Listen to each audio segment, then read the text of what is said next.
con la primera sesión desde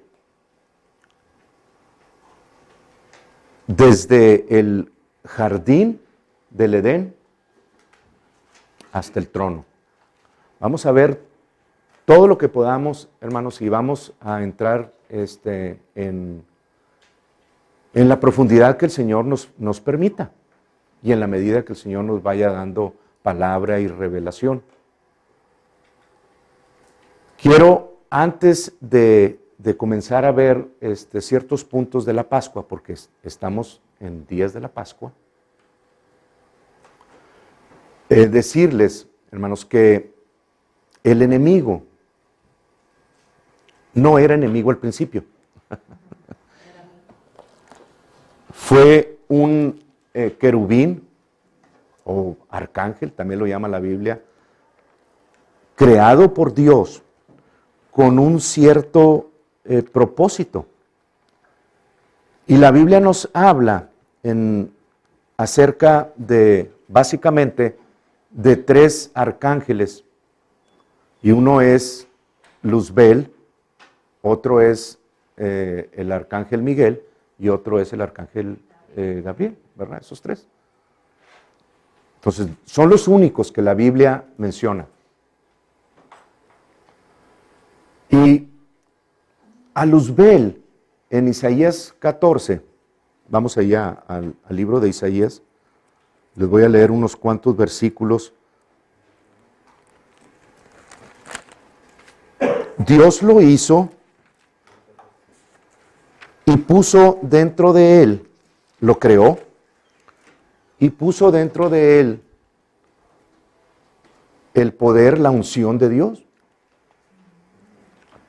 para llevar a cabo ciertas funciones en el cielo.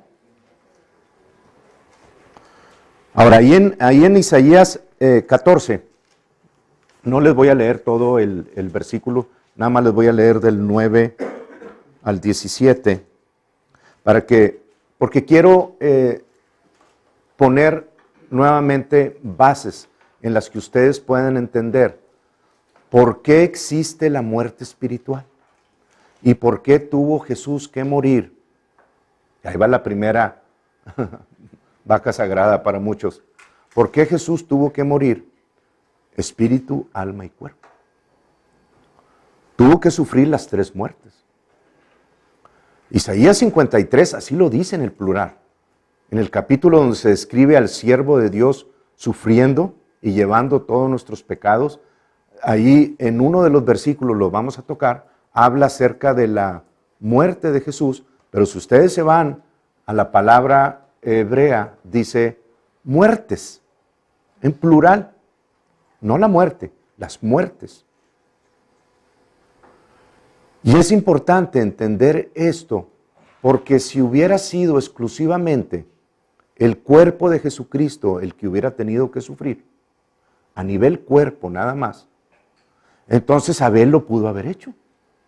Si de un cuerpo se trataba la redención, a lo mejor hasta un animal lo podía haber logrado, o alguno de los profetas, o alguien que fue el rey David. ¿Para qué necesitaba llegar hasta Jesucristo? Para simplemente venir y en la cruz ofrecer su cuerpo y hasta ahí.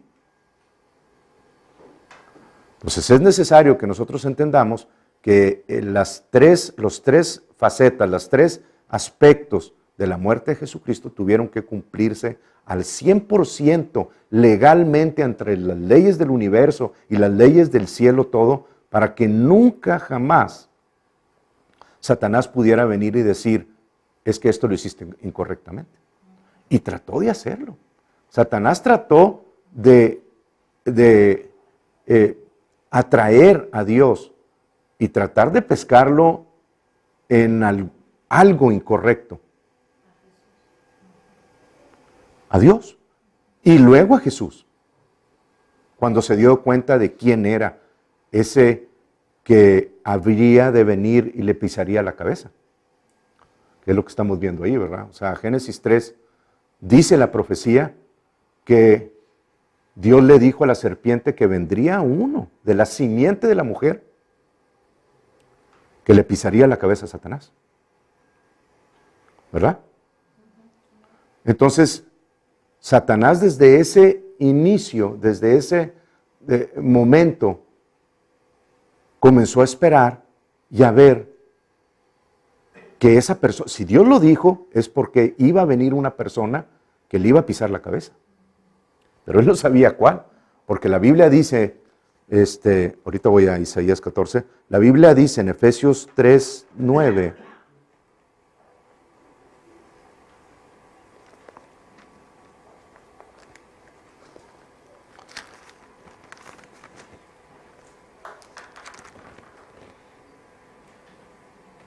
dice, y de aclarar a todos cuál sea la dispensación, y ahí la palabra dispensación es la comunión, el compañerismo, el fellowship, dice en inglés, del misterio escondido desde los siglos en Dios que creó todas las cosas.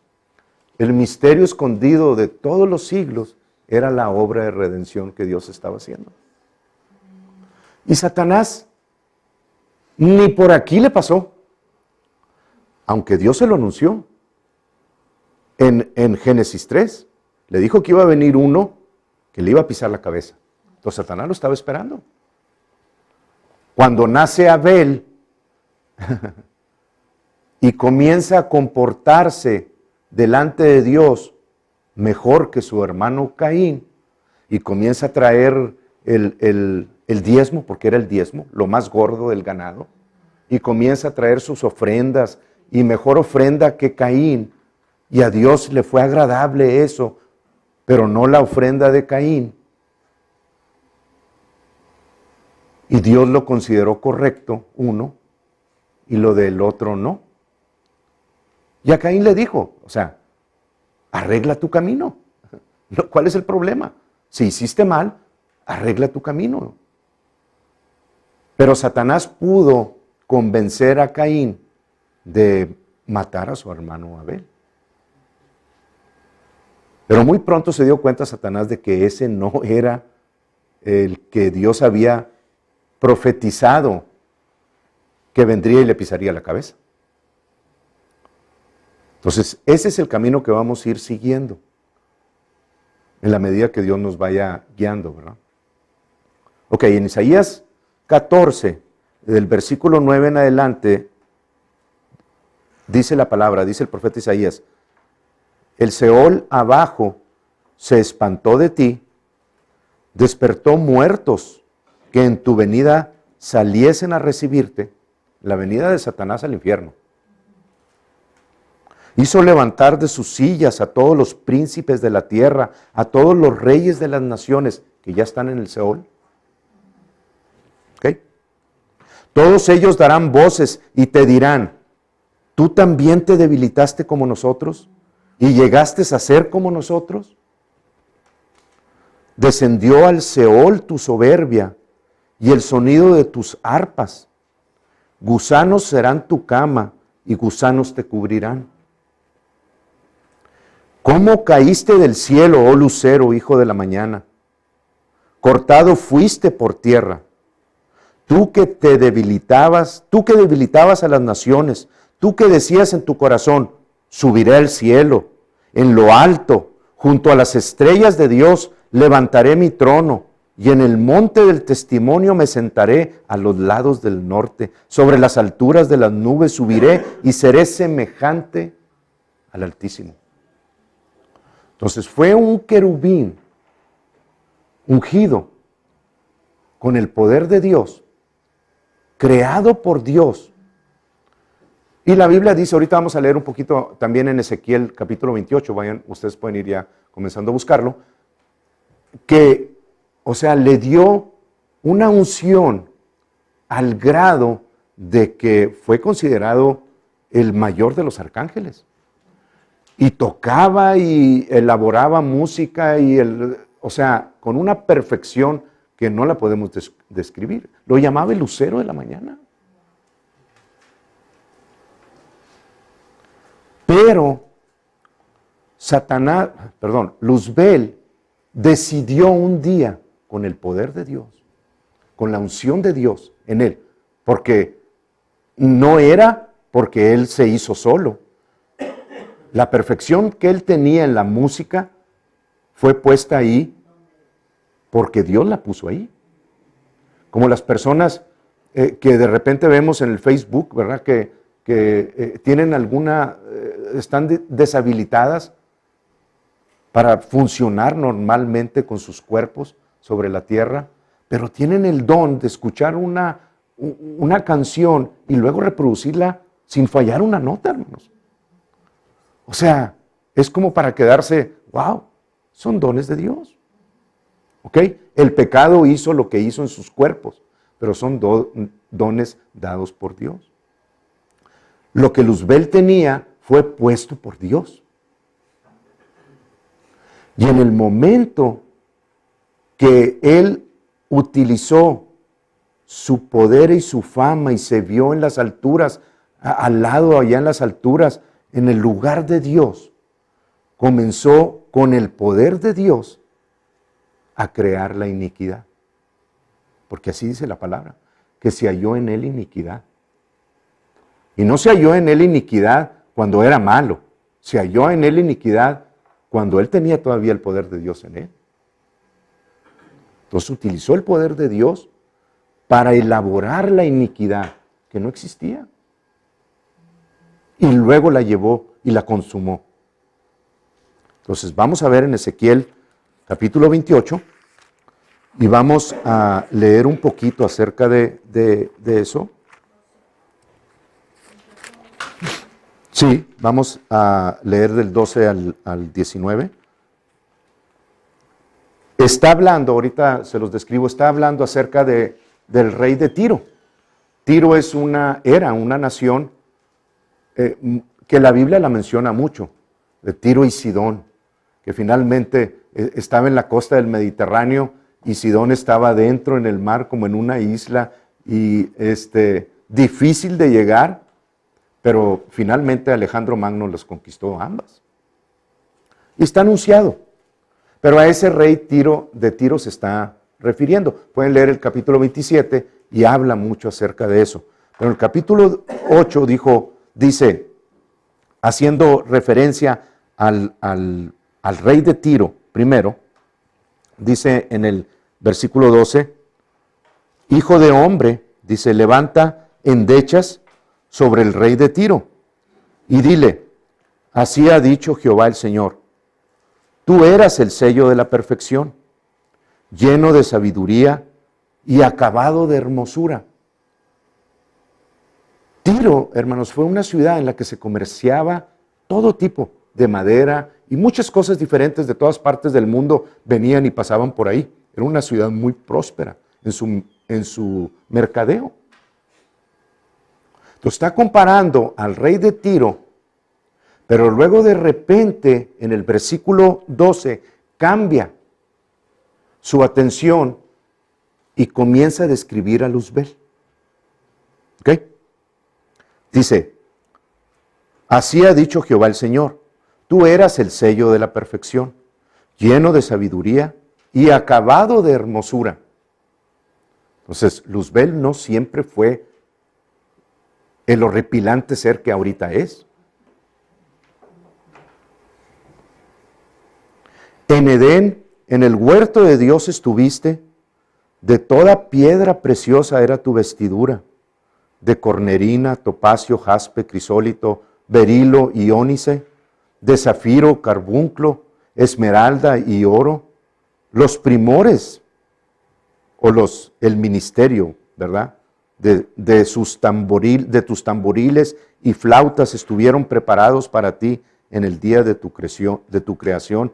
Tú, querubín grande, protector, yo te puse en el santo monte de Dios, allí estuviste, en medio de las piedras de fuego te paseabas, perfecto eras en todos tus caminos, desde el día que fuiste creado, ahí está la creación de Luzbel, hasta que se halló en ti maldad o iniquidad.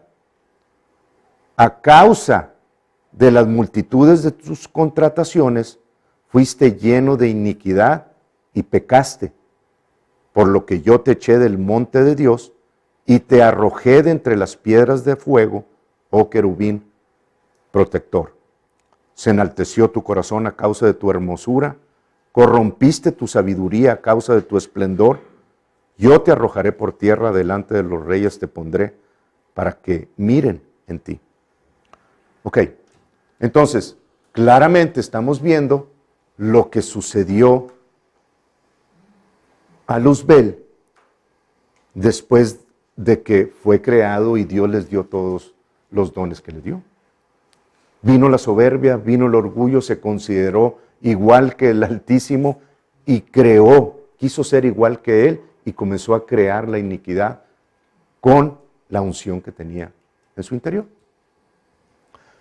Y una vez que eso sucedió, hermanos, Dios lo echó del cielo y vino a la tierra.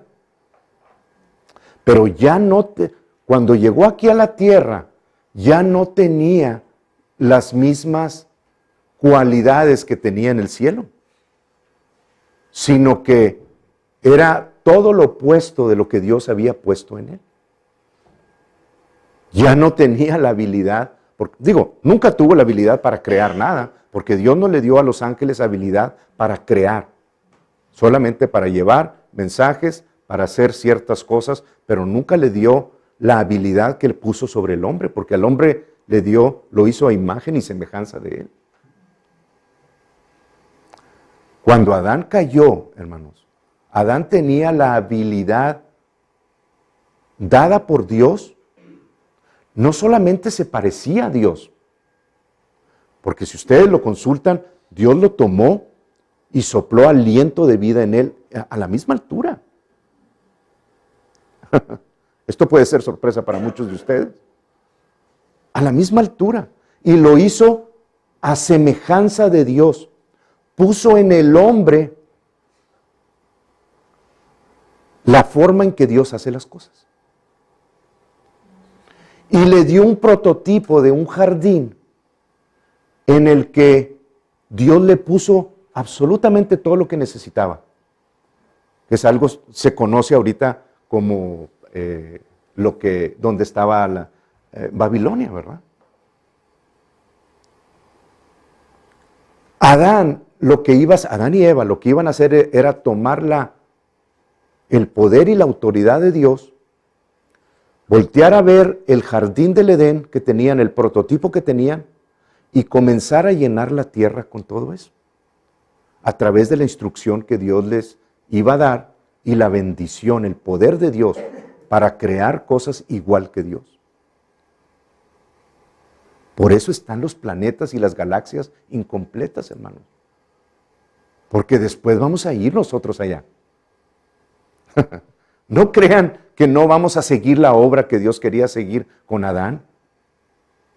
Por eso vino Jesucristo y nos volvió a dar esa habilidad, ese poder y esa autoridad que el primer Adán perdió, pero que el segundo Adán recuperó.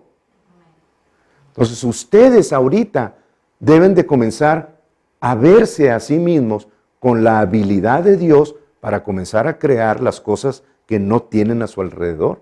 Y ese es nuestro llamado ahorita, en donde estemos, poblar nuestros alrededores con el jardín del Edén, con la palabra de Dios. Tremendo, pero así es. Cuando Adán le cedió al enemigo la autoridad, el poder no se lo pudo ceder, porque el poder de Dios, la gloria de Dios, lo dejó, lo abandonó. No podía seguir ahí el poder de Dios en él. La gloria se levantó y quedó desnudo y se vio desnudo por primera vez. Pero eso fue lo que perdió el hombre, hermano, la habilidad de crear cosas como Dios las había creado.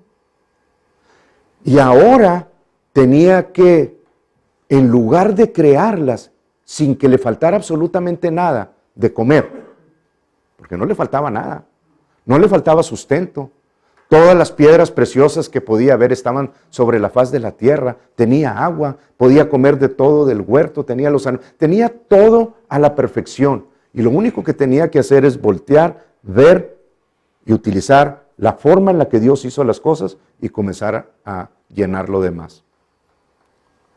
Pero sin el poder de Dios, sin la bendición de Dios, ahora tenía con el sudor de su frente hacer que la tierra produjera. Ahora con las semillas que sobraban ahí en el jardín, tenía que sacarlas, escarbar, cultivar la tierra, sudar con el dolor de su cuerpo, trabajar para poder comer de la tierra. Y la tierra iba a producir cardos y espinos.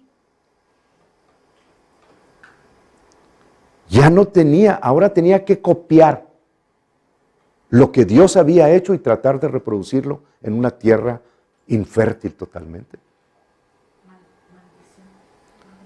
¿Sí? Bajo maldición. Entonces, cuando Satanás cae en la tierra, cae con todo lo opuesto que Dios le había dado en el cielo.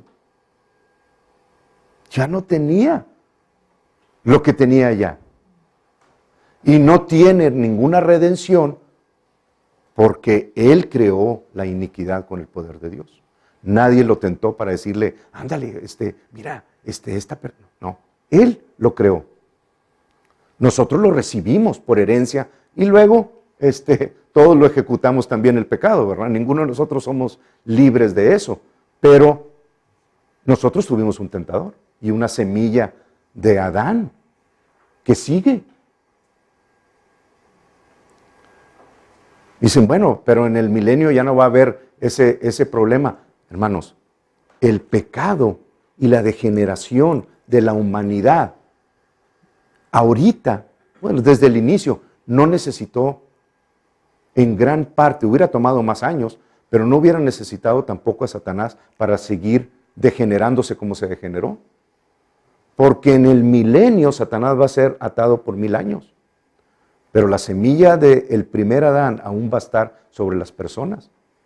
No va a poder matarlos tan rápido, se va a volver a extender la vida hasta 900 y tantos años. El joven morirá de 100 años, dice la palabra.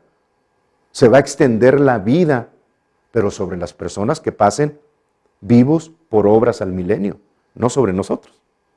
Nosotros somos el cuerpo de Cristo. Si tienes a Jesucristo, tú eres parte del cuerpo de Cristo. Tú no vas a pasar por obras, tú vas a pasar por la obra de Jesús. Ellos sí.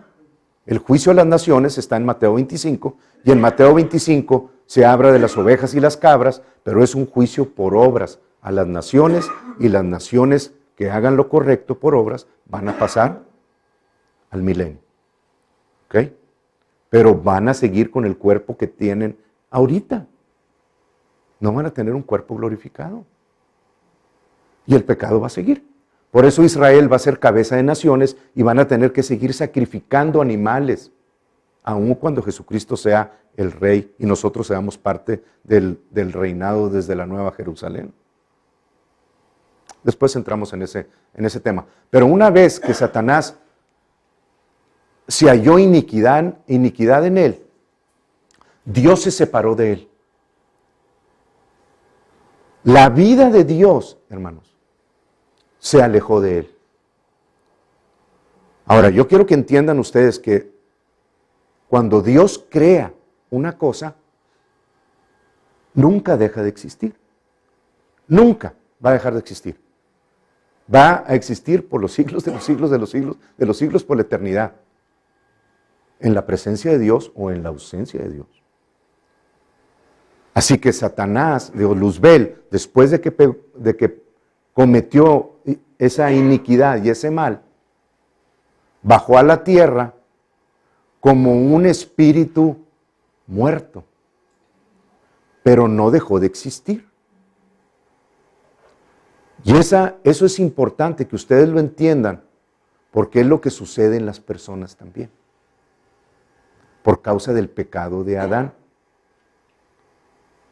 Se los he dicho anteriormente, una persona puede dejar de vivir, pero nunca, un espíritu puede dejar de vivir, pero nunca va a dejar de existir.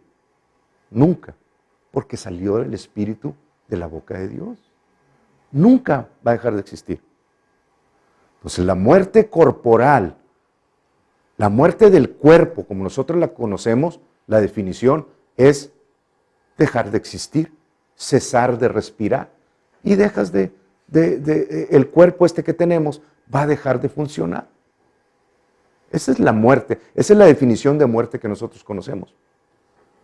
Pero no aplica al espíritu. No aplica al espíritu. La muerte del espíritu es una muerte por separación de Dios, de Él. Entonces, cuando Eclesiastés dice, cuando el hombre muere, su cuerpo va a la tierra, pero su espíritu vuelve a Dios, no todos los espíritus vuelven a Dios. Además, la palabra espíritu ahí es la palabra pneuma. El aliento, la vida de Dios, es la que vuelve a Dios. Pero el espíritu en sí, muerto por la separación de Dios, de esa persona, si no tiene a Dios, va al infierno. Y Dios nos los da en la parábola de Lázaro y el rico. Ahí lo pueden estudiar ustedes a la perfección. Y no es una parábola, hermanos. Yo a veces tengo que voltearme en algunas cosas que escucho y dejar de oírlas, porque comienza en mi interior, comienza ese celo de Dios al oír que los autores dicen que era una historia nada más, que no fue real. No, Jesucristo la puso ahí para que nosotros entendiéramos lo que sucede después de la muerte corporal. Como dicen también de la ballena y el pez, no ballena, el pez grande de Job, que no existe, que eso no... Ay, hermanos, hasta la fecha, hasta ahorita, hay peces en el mar que te pueden tragar parado tú, si quieren, y les sobra todavía boca. De Jonás. ¿Qué dije, Job? De Jonás. Y me molesta también, por eso le cambio, porque me molesta que digan que ese pez no existió, que es una historia nada más para dar una enseñanza. No. Jesucristo lo dijo. No les voy a dar absolutamente ninguna señal más que la señal de Jonás. Porque así como Jonás estuvo dentro del pez 3 días y 3 noches, así estará el Hijo del Hombre en el corazón de la tierra 3 días y 3 noches. No son historias, hermano, nada más ahí para que nosotros veamos algo muy bonito. Es algo verdaderamente que sucedió. Y así tenemos nosotros que verlo. Entonces, una vez que Satanás viene como un espíritu muerto, no tiene habilidad y canta peor que yo, cantaba peor, hasta ahorita canta peor que yo. Porque yo él cantaba hermoso, no había nadie como él, pero ahorita canta horrible. Yo a lo mejor cuando trato de cantar no está muy bonito, pero luego voy a cantar muy bonito allá en el cielo, todos nosotros, ¿verdad? Tenemos esperanza. Pero perdió la habilidad y la unción que Dios le había dado en el cielo. Entonces aquí en la tierra se halló desprotegido totalmente, un ser horripilante que en lugar de bendición se halló en maldición. Y cuando él escuchó por primera vez a los ángeles decir,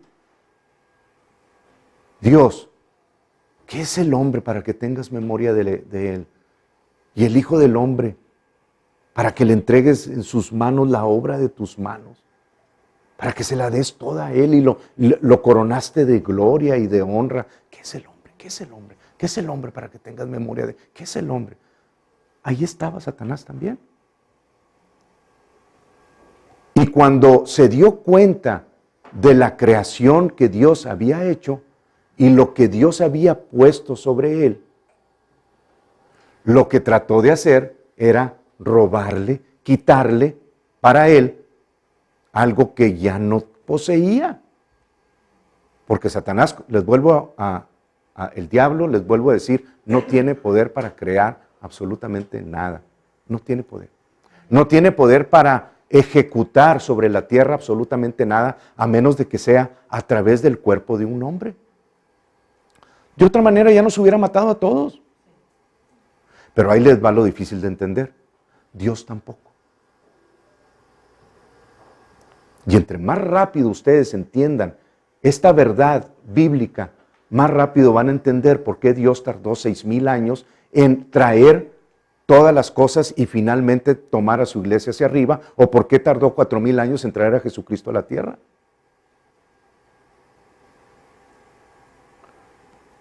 Entiéndanlo, hermanos. Cuando Adán le cedió la autoridad al diablo, Dios se halló de afuera sin poder entrar adentro. ¿Dios creó la tierra y todo? Sí, Dios creó la tierra y todo. Pero vamos al Salmo 115. Es una verdad que ustedes necesitan leer por ustedes mismos para darse cuenta de lo que verdaderamente sucedió cuando Dios entregó las cosas que le entregó al hombre. Y cambien su camino si necesitan cambiarlo. Por favor, no se aferren a doctrinas religiosas, porque ¿qué van a decir? ¿Qué van a decir? Si yo no me atreví, si yo prediqué una vez que Dios es soberano y que Dios, la tierra y todas las cosas son de Dios y que, hermanos, muchas veces me he tenido que retractar de las cosas que aquí lo he hecho.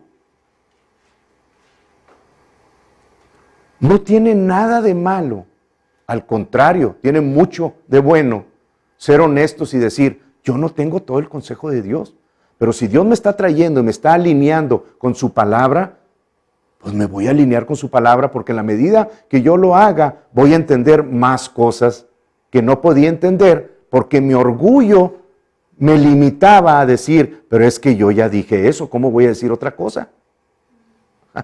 Todos nos equivocamos, hermanos. La grandeza delante de Dios es voltearse, hacer teshuvah en la mente primero y decir, arrepentirse y decir, voy a volver del camino que iba y ahora voy a adaptarme a la verdad de Dios. Ese es un consejo que yo les doy. Salmo 115. No los voy a dejar ahí con la soberanía de Dios nada más así. Voy a tocar ese punto, hermanos. Muy bien, Salmo 115 dice, 115:15, benditos vosotros de Jehová, que hizo los cielos y la tierra. Entonces no hay duda de quién hizo los cielos y la tierra. Los cielos son los cielos de Jehová. Y ha dado la tierra a los hijos de los hombres. Ahora, no es el jueguito de el que da y quita con el diablo. No, hermano, no. O sea, cuando Dios entrega algo, lo entrega independientemente de cómo lo manejes tú. Si yo soy dueño de unos apartamentos y soy el dueño de ellos, tengo autoridad para llegar y verlos y entrar y ver todas las cosas, pero no tengo autoridad para ir y modificar cosas mientras el inquilino esté viviendo ahí. Él es el dueño de ahí. Bueno, esto ni siquiera es así. Porque Dios le entregó al hombre, es más que regalárselo. Toda la obra de sus manos la depositó sobre el hombre por 6 días. Por 6 días. Así que por 6 días el hombre podía hacer y deshacer a voluntad. Y decidió entregarle todo a Satanás. Y Dios lo respetó. Pero en el momento que lo respetó, se halló fuera viendo hacia adentro.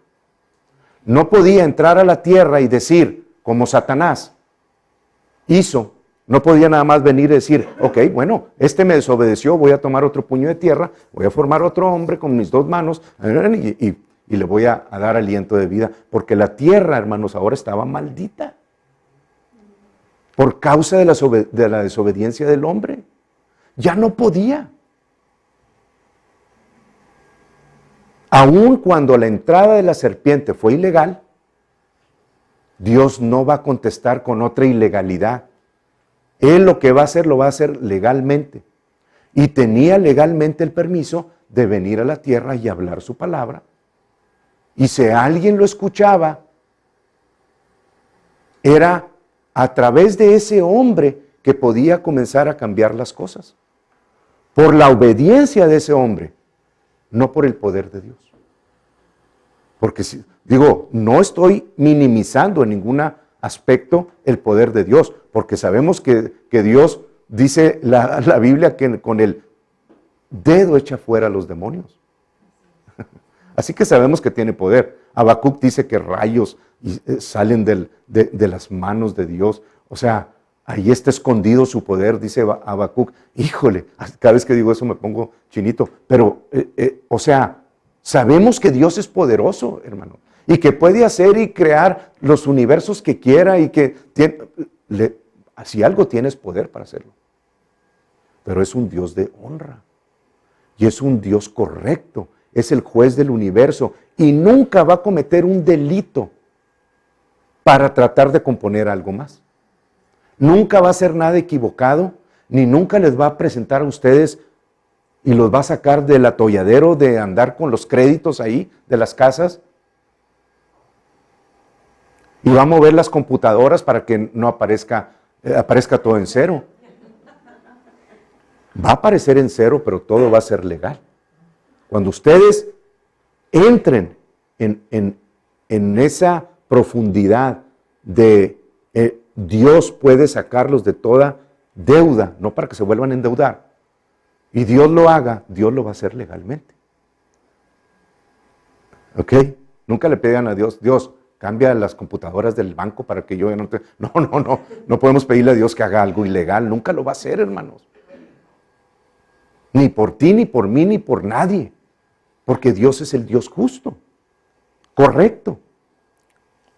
Entonces, cuando Dios comenzó a hacer las cosas sobre la tierra, comenzó a hacerlas en acuerdo con la justicia y su santidad. Todo lo que hizo. Todas las leyes, cuando Jesucristo venció todas las leyes del universo y sus ramificaciones, todo lo que se podía conocer de Dios, se cumplió perfectamente sin infringir ninguna de sus leyes. Ni una sola. Dios es poderoso. Pero cuando Dios viene y dice, te entrego la tierra y es tuya, no se va a voltear al día siguiente y va a decir, mejor no, dámela de vuelta. Porque si el hombre le dice que no, él tiene que someterse a la palabra que dijo. Y ahí es donde entra la soberanía de Dios. Dios es soberano, pero no es tirano. Dios no puede decir una palabra y luego al otro día decir, no, siempre no, te lo voy a quitar. Porque esos son tiranos. Y hemos conocido muchos en la historia. Aún en estos tiempos existen.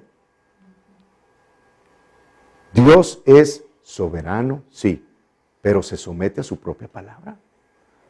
Si Dios dice, eres sano por las llagas de Jesús, no va a decir, a ti no te voy a sanar, porque tú desobedeciste en esto. A lo mejor no recibes la sanidad porque andas en un camino equivocado, pero no es por causa de Dios.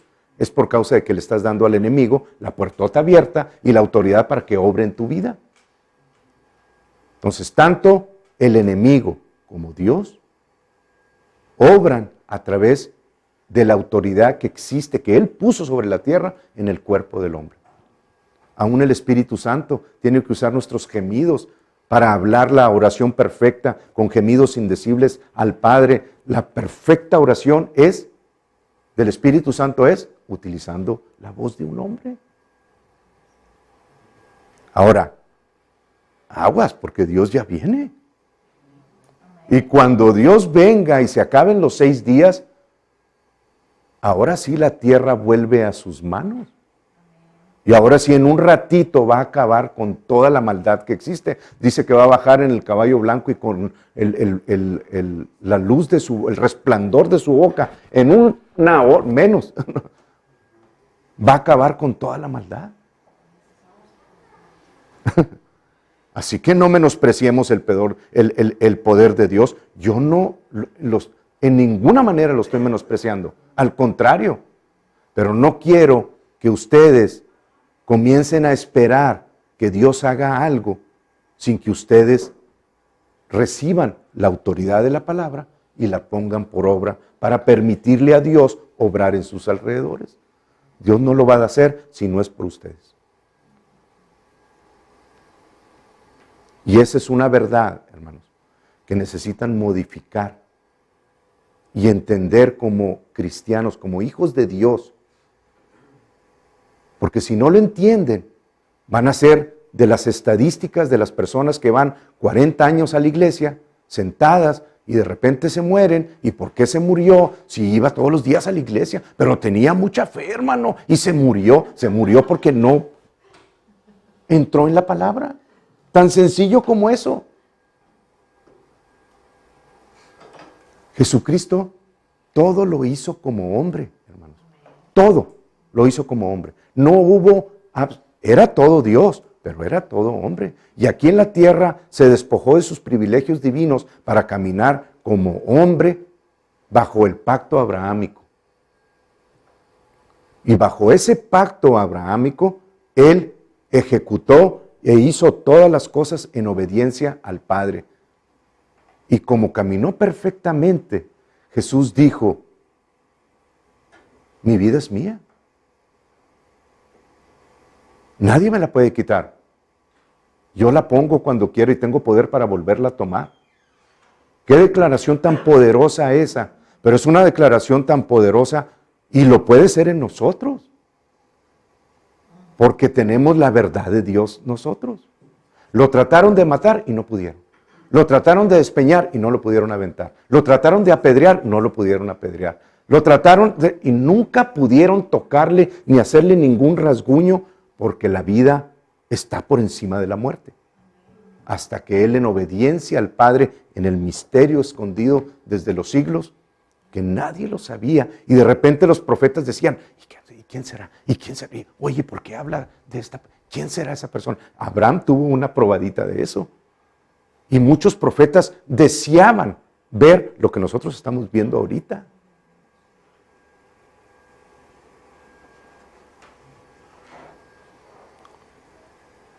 Pero Dios escondió ese misterio para estos tiempos porque era necesario, hermano, llevar a Satanás como cuando avientas la carnada y lo llevas, traes el pescado, ahí lo traes y lo traes, con una cuerda de 6,000 años, o de 4,000 años, y ahí lo traes, no, para acá, y te lo traes para acá, para este lado. Así traía Dios a Satanás. Y todos los que nacían, y todos los que parecían profetas, y todos los que parecían tener algo, el corazón perfecto de Dios como el rey David, Satanás quiso ir a matarlos, porque él no sabía si era el que le iba a pisar la cabeza o no. Él los quería eliminar a todos. A él no le importaba, pero no sabía tampoco quién era exactamente esa persona que había de venir y le iba a pisar la cabeza, porque cuando claramente vieron los magos del oriente la estrella de Jacob y vinieron a ver el nacimiento de Jesús, Herodes, quien fue accionado por Satanás, mandó matar a todos los niños menores de 2 años porque no sabía quién era.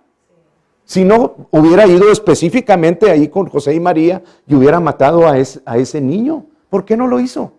Porque no sabía. Y lo estaba estirando. Venga para acá, mijito. Bueno, no, mijito. Va a estar. No hay palabra, pero... Y así lo estuvo haciendo, y así lo estuvo haciendo. Me voy a adelantar un poquito antes de entrar en esto, pero porque apenas voy a comenzar. Pero así lo estuvo haciendo y lo estuvo haciendo hasta que un día estaban los judíos y iban a la orilla del Jordán y iban a ver quién era este que anunciaba el camino del Señor, Juan el Bautista, y qué andaba haciendo. ¿Y por qué está bautizando? ¿Y tú con qué autoridad bautizas? ¿Verdad? Y fueron a verlo y Juan se detuvo y dijo, ese que viene ahí es el Cordero de Dios que quita todo el pecado del mundo. Se los anunció a los fariseos y a los saduceos y a todos los que estaban ahí. Y Satanás estuvo presto luego, ¿verdad? Y ¿quieren más confirmación? De repente se abrieron los cielos y algo que descendió del cielo como una paloma, el Espíritu Santo, y se oyó una voz que dijo: este es mi Hijo amado, en él tengo complacencia. ¿Qué más claro? ¿Qué más claro, hermanos? Satanás supo ahí, en ese momento, quién era el que le iba a pisar la cabeza.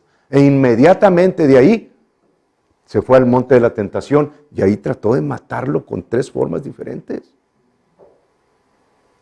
A través de la desobediencia, que desobedeciera la palabra y que Dios no era suficiente, y Jesús le contestó: no solo de pan vive el hombre. Y luego tratando de atraerlo hacia él para que lo adorara a él, Jesús le dijo: no.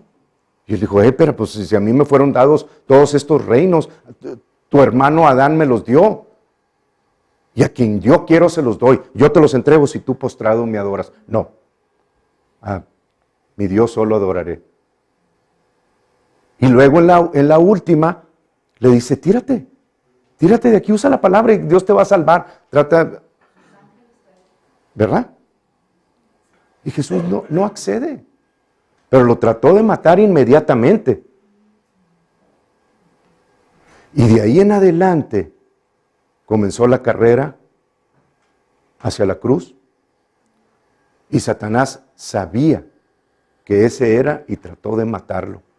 Y comenzó, hermanos, no se los voy a describir ahorita, pero vamos a tocar este punto en las siguientes semanas, en el jardín de Getsemaní.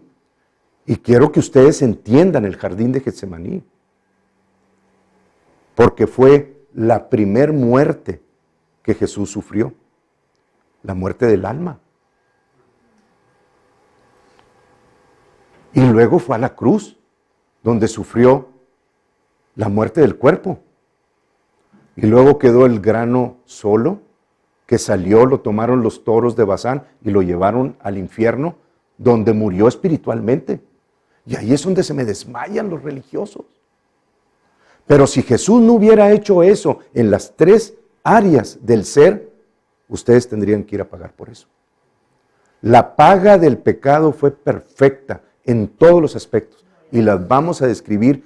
Así lo dice la Biblia. No crean que se los digo nada más como un cuento bonito. Les voy a dar versículos para que vean cómo la muerte de las 3 áreas sucedió, para que ustedes lo lleven y lo estudien. Entonces la obra de Jesucristo, que consumado es, cuando dijo consumado es, hermanos, apenas iniciaba el sufrimiento de Jesucristo, el verdadero sufrimiento. Consumado es el pacto abrahámico, terminó, quedó consumado perfectamente. Dios trajo todo a la tierra para que en Jesucristo se cumpliera y todos pudiéramos a través de Él ir al Padre.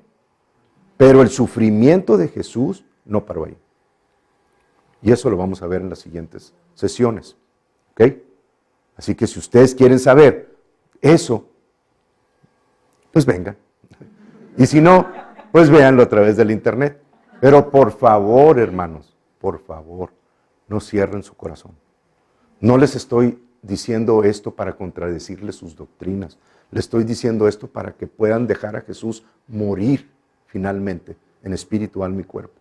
Porque cuando Él muere, ustedes pueden vivir en las 3 áreas. Gloria a Dios. Bien, entonces, a través de los años, no voy a entrar mucho en esto, pero sí quiero ya ir encaminados para la siguiente sesión. A través de los años,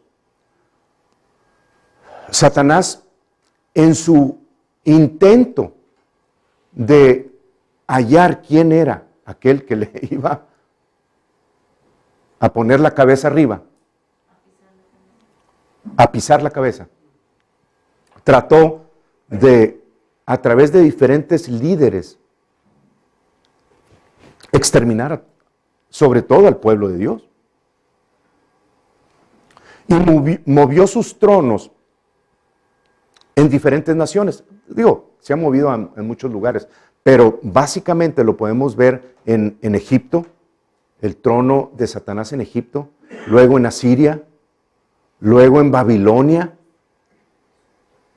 luego en los medos y los persas, luego en Alejandro Magno con los griegos y luego en Roma. Y finalmente con la Unión Europea. Y ha tratado de establecer ese trono, ese dominio, gobernando desde esas naciones. Entonces, la Biblia las describe. Ustedes pueden buscar en Apocalipsis capítulo 2 o 3, donde habla acerca de la iglesia de Pérgamo y dónde estaba el trono de Satanás establecido. Entonces, aquí estamos viendo lo que ahora se conoce como Turquía, y Grecia está un poquito más de este lado, pero aquí está Pérgamo, y aquí estaban las 7 iglesias de las cuales habla Apocalipsis. Ahí estaban todos conectadas como un caminito. Se podía llegar en carreta todas. Pero ahí está Pérgamo, donde estaba establecido el trono de Satanás. Ahora se movió en diferentes lugares.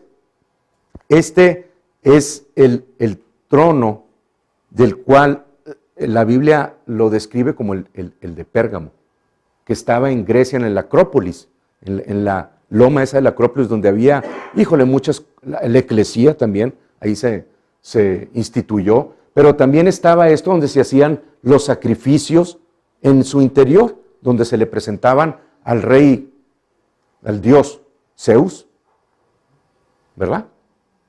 En esa ciudad de Grecia, que era parte del imperio griego. Pero ese trono de Satanás fue destruido completamente, porque caían los imperios y se movía hacia otro lado. Tiro fue uno de ellos, ahorita les cuento un poquito, pero este fue el que estaba establecido en lo que es hoy Turquía, y cuando vinieron los alemanes, hermanos, se llevaron, algo increíble, pero se llevaron pieza por pieza a Berlín. Y ahorita este mismo trono de Satanás está establecido en el Museo de Berlín. Y está establecido como el trono en Pérgamo, ¿verdad? Ahí está. Lo van a visitar. Ahí está en Berlín, pieza por pieza, estatua por estatua, todo. Pero es el trono de Satanás. Había sacrificios donde Zeus era el dios. Ahí está otra vez. Difícil de entender, ¿verdad? ¿Cómo lo pueden llevar pieza por pieza hasta allá? Sí, y aparte visitar. Esta es la Acrópolis en Grecia, y aquí estaba el trono de Pérgamo.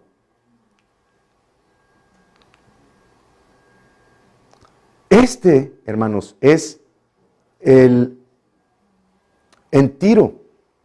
Ustedes pueden buscar ahí en el mapa Tiro y Sidón y lo van a encontrar en la costa al norte, hacia arriba de Israel, en el lado del Mediterráneo. Y Sidón está dentro del mar. Alejandro Magno los conquistó finalmente y utilizó las ruinas de Tiro para poner sus escombros sobre el mar y llegar hasta Sidón, y destruyó a Sidón también. Conquistó mucho, Alejandro conquistó mucho, pero esta historia, hermanos, está ante la Unión Europea en Bruselas, y este edificio tiene esta estatua ahí. Y la historia, sí, pues la historia no les quiero decir que la judía, porque también lo describe la judía, pero la historia en sí describe la historia griega, esa es la palabra que andaba buscando, describe al rey de Tiro como un rey muy poderoso. Y lean Ezequiel 27. Ezequiel 27 les va a mostrar el poder que tenía Tiro como ciudad. Y en Ezequiel 27 se habla acerca del rey de Tiro. Este rey de Tiro Dice la historia griega que tenía una hija muy hermosa y su nombre era Europa, no Europa, Europa. Y la muchacha, siendo muy bella, porque así lo describe la historia, jugando una vez en el Mediterráneo, la vio Zeus. Esa es la historia mitológica de los griegos. Y se presentó delante de ella como un toro blanco. Y fue delante de su presencia y se postró ante la hija del rey de Tiro. Y ella le puso sus laureles y flores o lo que haya sido, y se montó en él, en el toro, y se fue volando hacia la isla de Creta, que está hacia el oeste, ¿verdad? De ahí. Y ahí, pues sucedieron cosas, y él le reveló su verdadera identidad, como el dios Zeus, y tuvieron hijos. Bueno, ahí está la historia torcida de todos esos diablos y cosas que suceden, pero en la entrada de la Unión Europea tienen esa representación, como Europa montada en ese toro de la mitología. Y mitología, quién sabe, ¿verdad? Porque hemos hablado de los Nefilim, y hemos hablado de lo que sucedió también cuando se mezclaron con las hijas de los hombres y con todos los animales. Ahí está otra vez otra imagen en otro lugar ahí de la Unión Europea, desnuda ella. Esa es nada más una pintura, pero así la caracterizan. Y luego tenemos Babilonia, en donde también estaba el trono de Satanás. Y ahí hay, o sea, Saddam Hussein la estaba reconstruyendo, hermanos, para irse a vivir ahí. Hay un castillo en unas lomas a un lado de la antigua Babilonia, que ya está toda casi limpia, y lugares preciosos, fotos preciosas, que no traje yo ahorita, pero se las voy a poner ahí en el internet algunas, donde tienen, aquí hay leones, era la insignia de los babilonios, y los dragones también. Así que por si algunos ustedes creen que no existían los dragones, ahí están ya. Ahí está uno de los marinos de Estados Unidos. Y ahí están las imágenes ¿pueden ver aquí los dinosaurios? ¿Verdad? Las cabezas. Era el trono de Satanás en ese entonces, cuando Babilonia vino y conquistó, ¿verdad? Con Nabucodonosor. Esa es la puerta Ishtar, por ahí la entrada es preciosa, o sea, la han remodelado. Después les traigo unas fotos a color, pero adivinen qué, los alemanes también se la llevaron para Berlín. Todos los tronos de Satanás se los llevan para, no sé para qué, pero qué tremendo, ¿verdad? Pero todas estas cosas, hermanos, son partes de la Biblia, que están descritas, muchas en la Biblia y muchas en la historia secular, que tenemos que traerlas para poderlas confirmar con la palabra de Dios. De otra manera, las dejamos como historia, ¿verdad? Pero estas cosas se hablan ahí. Entonces, con esto termino. Este va a ser el inicio ya de las siguientes semanas, en las que vamos a hablar acerca de la Pascua. Y vamos a describir, de aquí hasta que llegue Pentecostés, vamos a estar describiendo y buscando a Jesucristo para hallarlo en todas las fiestas y poder describir y entender a fondo la obra que hizo en la cruz. Las señales están dadas en todas las fiestas, y a través de estas fiestas ustedes van a entender la práctica que Dios ponía a los judíos que hicieran como ensayos, como en los teatros. Ya ven que en los teatros, cuando estamos en las escuelas, te pones el ese y practicas, ensayos se llaman. Bueno, las fiestas de Jehová son ensayos para los judíos, para que pudieran ver y identificar a Jesucristo cuando viniera. Y lo hicieron por 1500 años, y cuando vino no pudieron identificarlo. Bueno, de alguna manera necesitamos darle gracias a Dios porque pudimos nosotros entrar en el cuerpo de Cristo, ¿verdad? Pero sin dejar de orar ni menospreciar a nuestros hermanos judíos, hermanos, porque en ellos se depositaron los oráculos de Dios. Tenemos que estarlos apoyando en oración. Si el primer ministro de Israel pide oración o pide esto, apoyémoslo, hermano, porque lo necesita. Y oremos por los líderes de aquí, porque ciertamente en estos tiempos les está faltando muchísima sabiduría.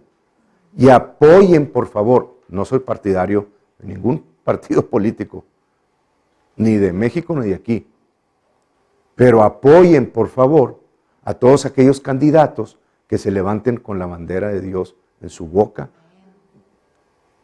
diciendo quiénes son en Cristo Jesús. Y estoy hablando, lo voy a decir aquí porque me impresionó su valor delante de las cámaras seculares, y uno de ellos fue Ted Cruz.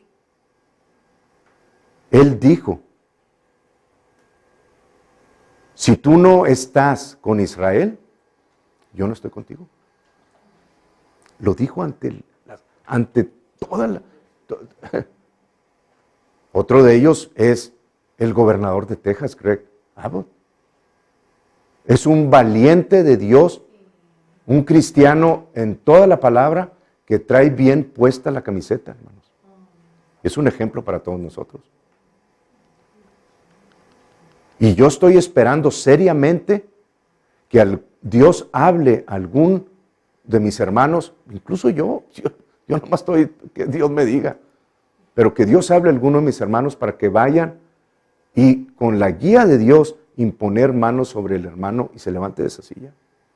Sí. Dios es poderoso. Y lo que vamos a ver en esto que está iniciando, con esta luna, que por cierto la pueden ver como a las 3 de la mañana, más o menos, 3:30. Creo, ¿verdad? Si alguien, algo escuché yo, pero la vamos a poder ver. O a lo mejor un poquito más tarde, no sé, pero la vamos a poder ver en la madrugada, ¿verdad? Y abiertos a lo que está sucediendo, hermanos, porque las cosas van a estar cambiando rápidamente contra Israel.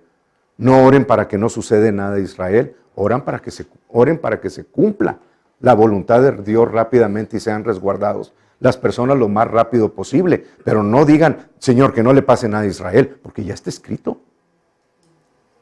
Que se conviertan lo más posible. Así es. ¿Ok?